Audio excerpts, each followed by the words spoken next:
Welcome. I'm Professor Owen Anderson, and I'm involved in a project called the AI Dialogues. And so, what my project does is I use ASU's proprietary chat, and I ask chat, I prompt with something like, respond to me as if you are, and then fill in the philosopher. So, let's say Aristotle. So respond to me as if you're Aristotle. So part one of the project is to see how well does chat do representing the given philosopher. And then second is I have a dialogue with chat, but as if a chat is Aristotle. And so, especially when it's someone like Aristotle and their works are widely available on the internet, not copyrighted, chat can do quite well representing their thought. And so then the second part is evaluating Aristotle's thinking with a dialogue, which is really central to philosophy, using dialogues to understand. And then third is evaluating the coherence of Aristotle based on class material or whichever philosopher. So first step is how well does chat do representing the philosopher? Second is the dialogue portion, and the third is evaluating it. So right now what I'm going to do for my philosophical issues in death and dying class, my course on philosophical issues in death and dying, I'm going to start off with a conversation that I would normally have when I teach this class in person. And that is the following. When you look at this kind of class about death, it is not a medical class. Why do we die biologically? It's a philosophical class about finding meaning in life and in death. We often ask the question, what will happen when I die? We're kind of what I call the forward looking question. We assume we're going to die. Everyone dies, we'll say. But I'm going to start with questioning that assumption, and I call this the backward looking question because we're asking, where death come from? Why do we die exactly? And one of the things we do in the class is we look at different theories answering that question. For example, the Greek philosophers would say we die because matter is imperfect. So I'm going to start there with chat. I would usually do this on day one of class. Why are you dying? I'm going to ask chat. So I'm going to share my screen, and I'm going to prompt chat. We all know that that's the most important part when you're starting with chat is having the correct prompt. So I'm going to prompt chat with the following, and then I'll read the dialogue while we're going, so you can see what you can hear as well as see. So here is my prompt. This is part of my AI dialogues project where I ask you, chat GPT, to respond as if you were a philosopher. And then we have a dialogue. In this case, I want you to respond simply as a 21st century American college student and have a dialogue with me about our course, philosophical issues in death and dying. So there's the prompt.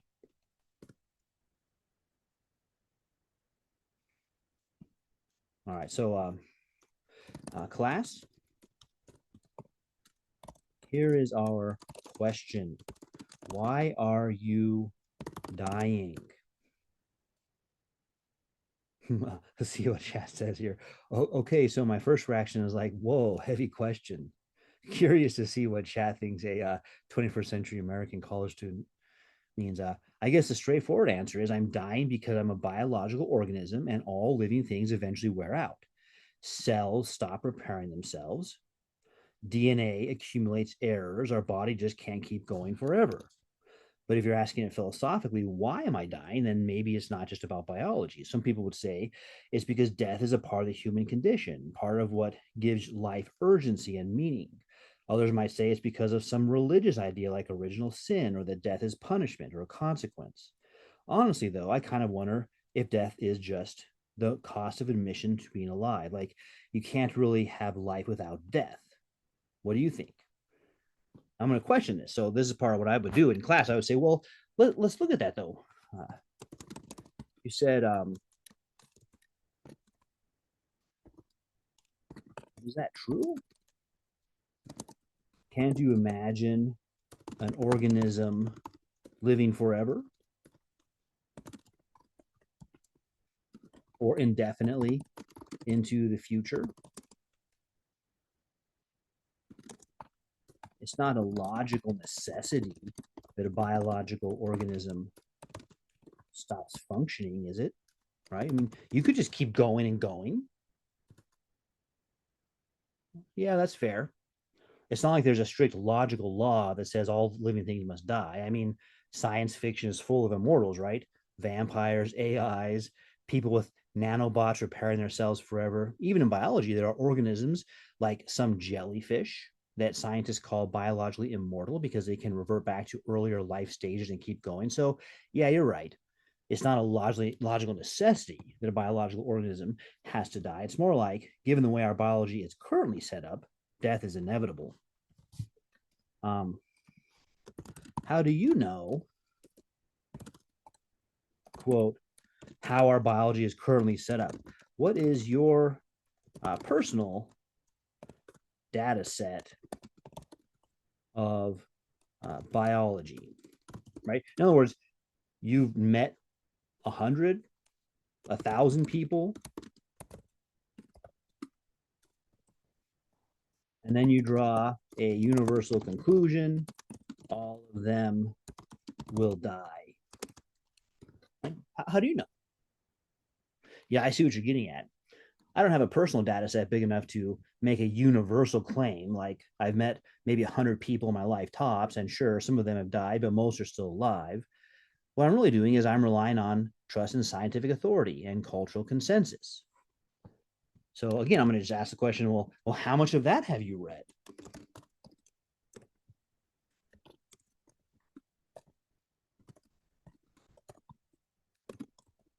Maybe a book or two. Read two, three science books, and now you think you're understanding biology enough to tell us that we must die. So most of what I know just comes from science classes, news articles, maybe a podcast. So yeah, my awareness is pretty shallow.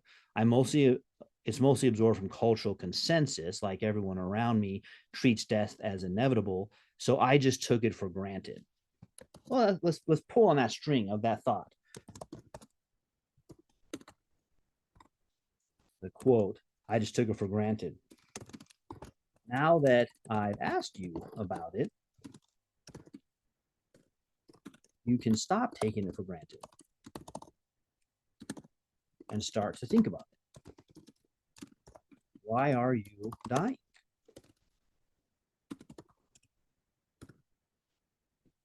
Okay, so if I stop just parroting what I've been told and really think about it, right now I'm dying because my body is a bundle of processes that are always breaking down as much as they're building up.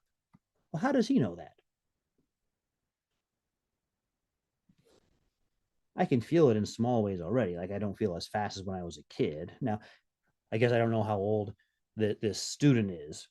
I'm assuming younger than me. So maybe it's too soon for them to start feeling that way. At another level, if I take away the assumption all humans must die, maybe I'm dying simply because I was made this way. Okay, so we've got two things now. Two things. First, your claim.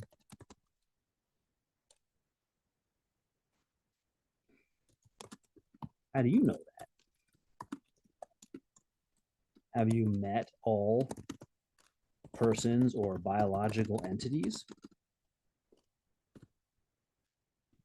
Yeah, that's the problem, isn't it? I don't actually know that from personal experience. I've only observed myself and a tiny handful of people closely. And most of the people you've met aren't dead, right? You might have had a few family members or friends die, but most of us, the people we know, are still alive right now.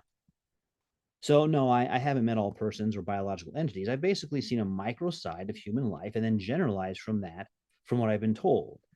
So, philosophically, it's shaky. Are you pressing us to recognize that our belief and our own mortality is actually more inherited conviction than personal demonstrated fact?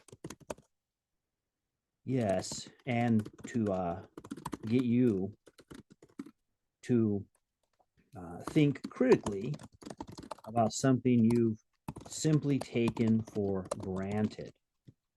So the second issue is you said, I was made this way. Who made you that way? Evolution doesn't do things like make you, it's just a word for a process. All right, that's a good point. Saying I was made that way kind of smuggles in intentionality, like somebody chose for me to be finite.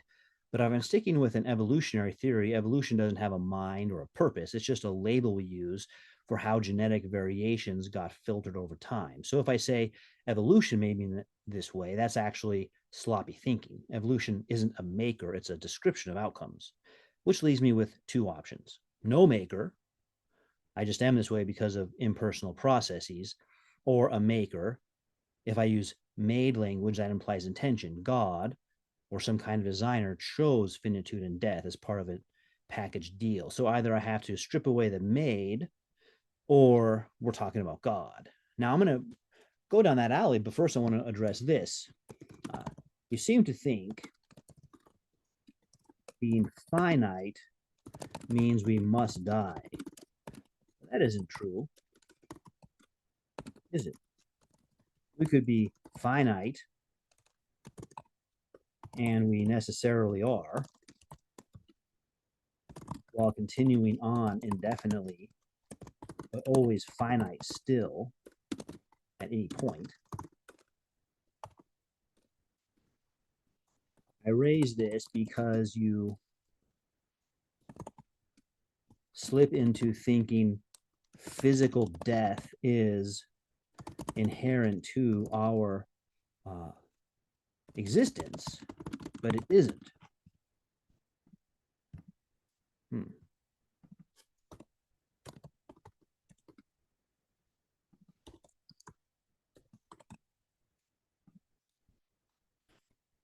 Yes, you're right. I slipped there. Being finite just means I have limits.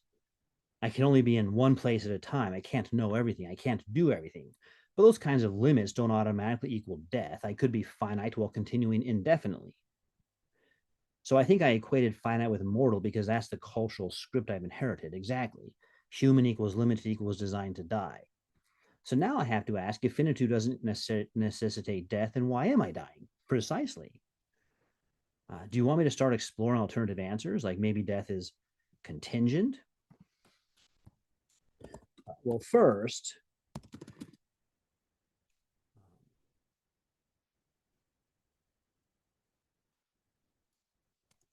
I'm not so much asking you to doubt you'll die in the future, which is a forward looking question, as I am asking you to explore the backward looking question, why are you or we dying at all?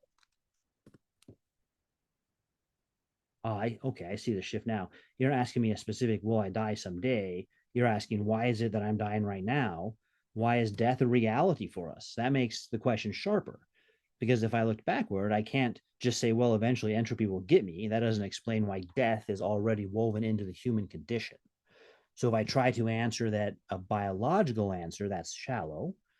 We're dying because our bodies are designed in such a way, but that doesn't tell us why they're designed that way exactly. And philosophically or contingently, we're dying because at some point in the history of being human, mortality became part of what humans' existence is. But again, why?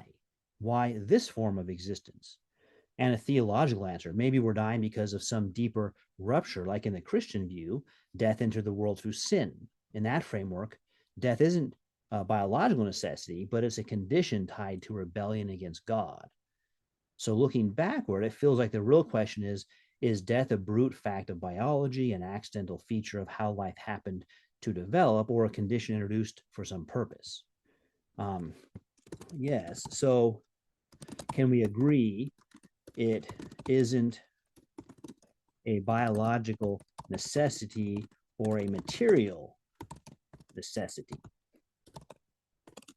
right? So even if we say that as currently structured, our heart will stop, eventually, that doesn't mean that our biology must be so structured. It's not a biological necessity that we would die.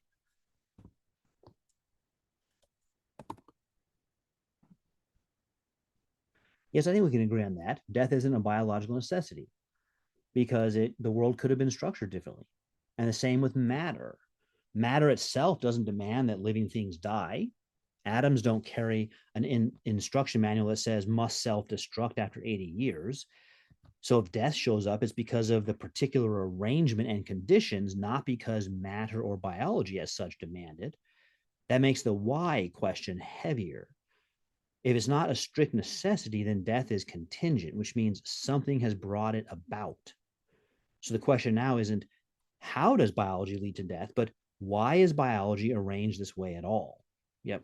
All right. So we can move past it's part of life.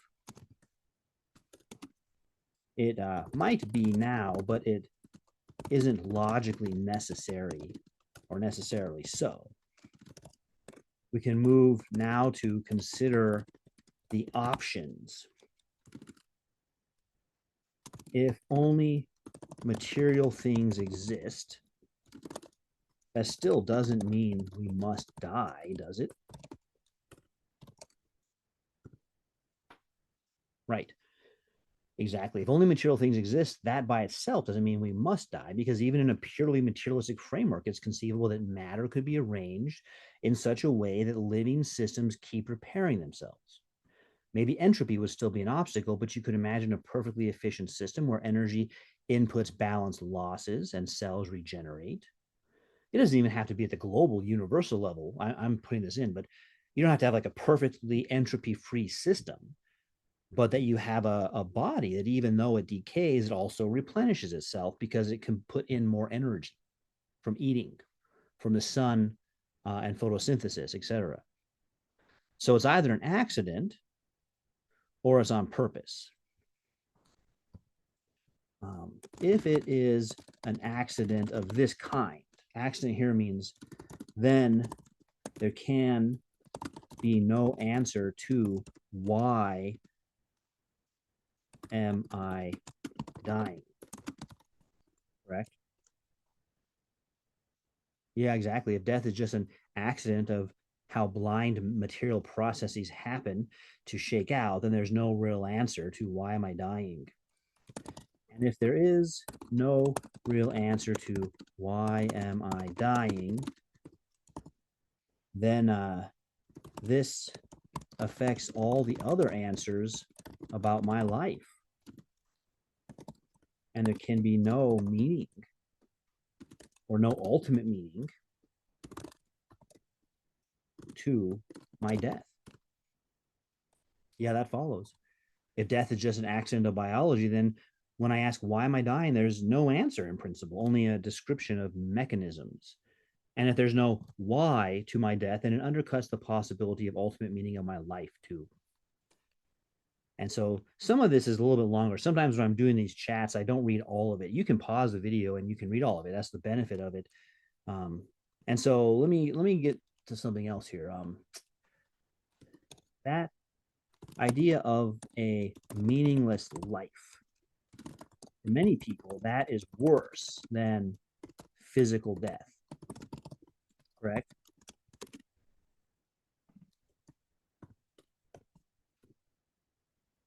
Yeah, totally. For a lot of people, the idea that life itself has no real meaning, that everything we do or love or build just dissolves into nothingness, feels heavier, even scarier than the fact of physically dying.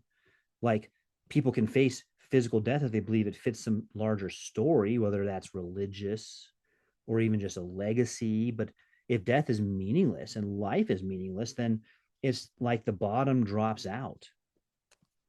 And so the fear of meaninglessness is drives us harder than the fear of physically dying. In fact, couldn't we call meaninglessness a kind of death, spiritual death, let's say?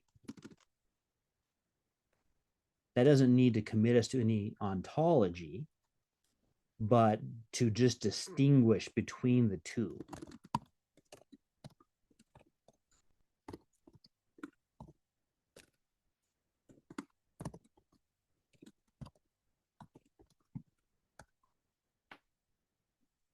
Yeah, that makes sense. Physical death is when the body stops functioning, while spiritual death is when life has no meaning, even while you're still physically alive, right? The distinction doesn't commit us to saying there's a soul just yet or an afterlife.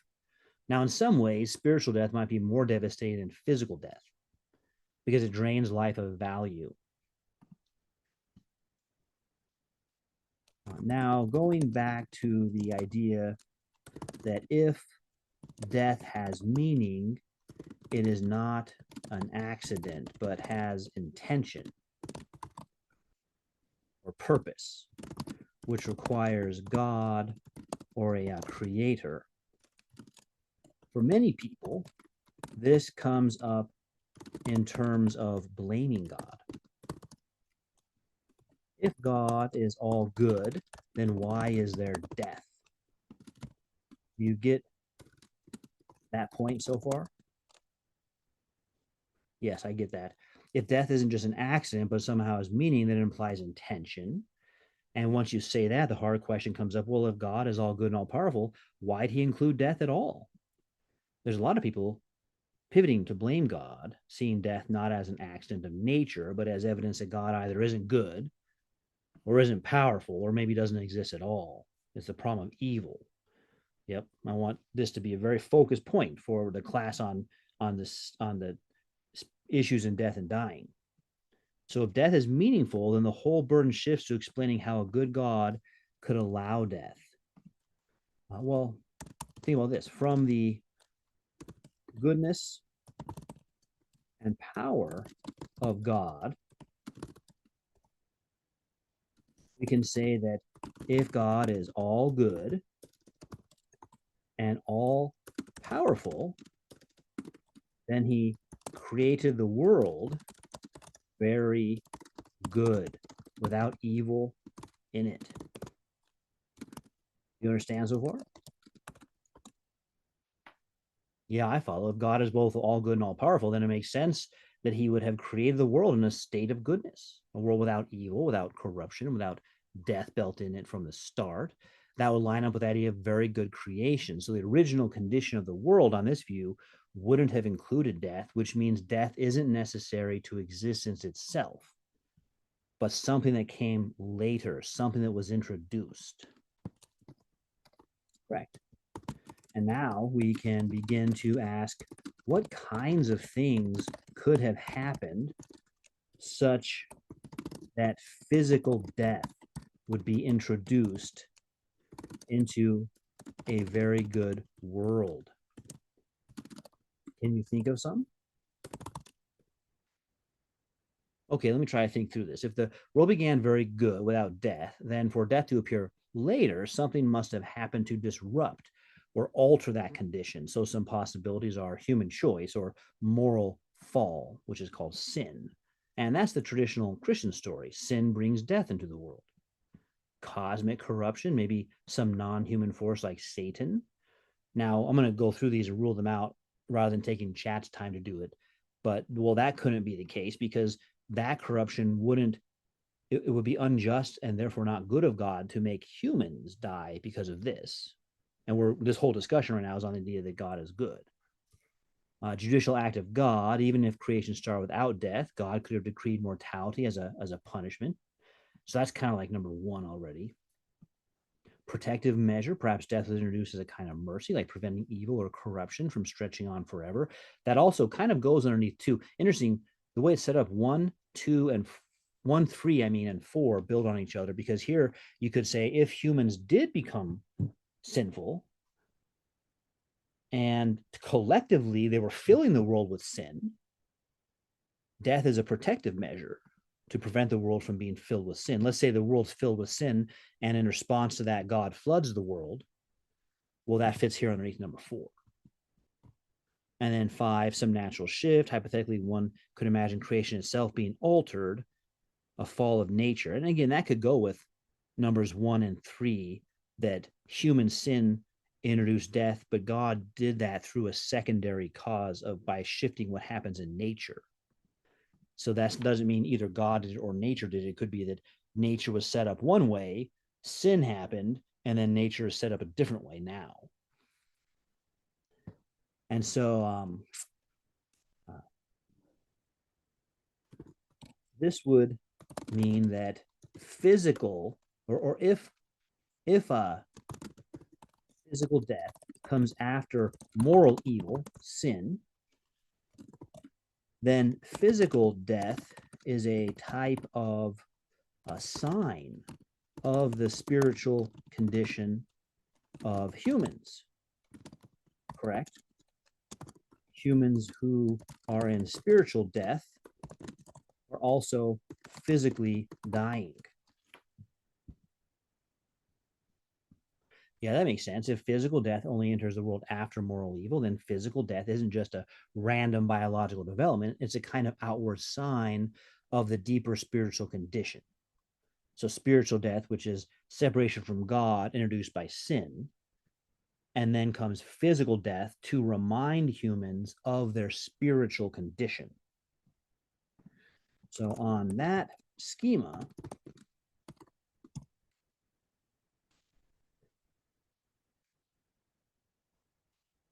first, or if death is removed, first spiritual death must be removed, and then physical death.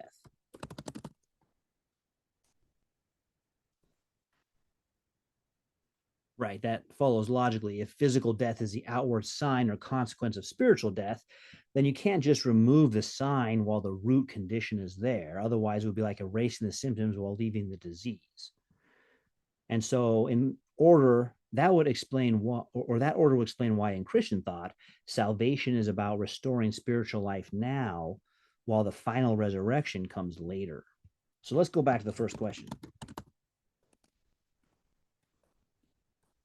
When I asked you, why are you dying?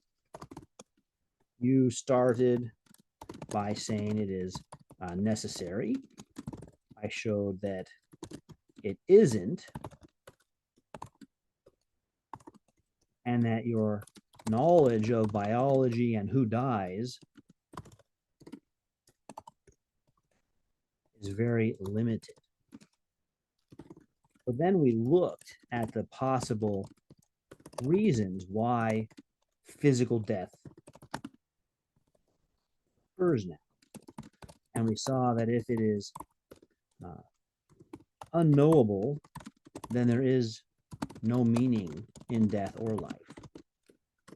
The only way it is knowable is if it is it being death, if death is there intentionally by act of God.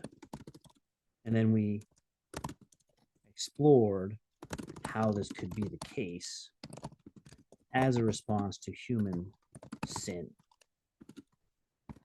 Do you now understand the connection between physical death and sin? Yeah, I see the connection now. At first, I treated death like a biological or material necessity. Then we asked if death is just an accident of blind processes. The question, why am I dying, has no answer. From there, we explored how that intention could make sense. Not that God created death in a very good world, but that death was introduced after human sin. In that light, physical death isn't arbitrary, it's a visible sign and consequence of a deeper reality. So, yes, I understand now physical death and sin are connected in that physical death expresses the spiritual condition of separation from God. If sin is the root, then death is the fruit. And so I'm going to leave it there for the chat just to show you how these kind of go. These are very interesting. You have to prompt it correctly, but from there, you'll have conversations. And in my case, being a super old philosophy professor who's had many in-person conversations like this throughout the decades, this mirrors a lot of the times the kinds of responses students do in fact have. They almost always start with death is necessary, and we have to see, no, it's not logically necessary. It might be necessary given certain truths about your body, but those aren't logically necessary. Those don't have to be true. And that always backs us up to the bigger question of, is there any intentionality in physical death, which is necessary if there's meaning in it? So I think this one was a useful one that helped show the chain of thought in realizing death is not necessary. And that leaves you with the same question for yourself. Why are you dying? And I'm not asking, well, my heart is getting old. Well, why does your heart have to get old? Well, because I eat too much cholesterol. Well, why does cholesterol harm your body? Those can always be asked with a further follow up. Well, why that? Why are you in the condition of dying at all? And I think your answer will show you your beliefs about reality. And from there, we can begin to look at those beliefs and see if they're coherent or if they lead to meaninglessness. And that's where we open up this question about how death gets us into the whole study of philosophy.